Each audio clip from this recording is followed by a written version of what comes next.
ভোরের আলো ফোটার আগেই ইরানের আকাশ কেঁপে উঠল এক অদৃশ্য হাতের ঝাপটায়। রাজধানী তেহরানের নিঃশব্দ আকাশে হঠাৎই গর্জে উঠল বিস্ফোরণ।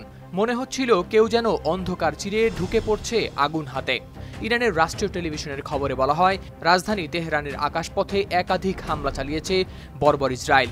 আজ শুক্রবার স্থানীয় সময় ভোর রাত 4টার পর চালানো হয় এই হামলা। তেহরানে ইসলামিক রেভলিউশনারি গার্ড IRGC সদর দপ্তরে চালানো হয়েছে এই হামলা।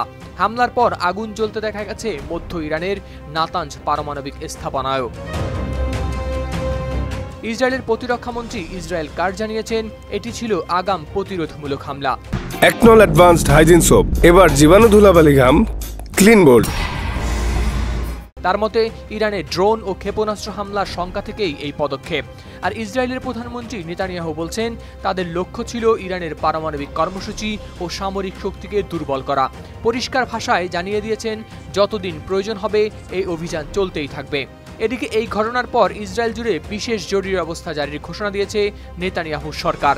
আল জাজিরার প্রতিবেদনে বলা হয়, তেহরানের উত্তর পূর্বাঞ্চলে বিস্ফোরণের শব্দ শোনা গেছে, তবে প্রাথমিকভাবে হতাহত ও ক্ষয়ক্ষতির কোনো খবর পাওয়া যায়নি। এদিকে তেহরানের উত্তর পূর্বাঞ্চলে একের পর এক বিস্ফোরণের শব্দ শোনা গেছে। ইরানি সংবাদ মাধ্যম বলছে, শুধু সামরিক নয়, আবাসিক ভবনেও চালানো হয়েছে হামলা। স্থানীয়রা বলছেন, রাত জুড়ে তারা শুনেছেন 6 থেকে 9টা বড়সড় বিস্ফোরণ। এক মুহূর্তের জন্য ঘুম আসেনি তেহরানবাসীর চোখে।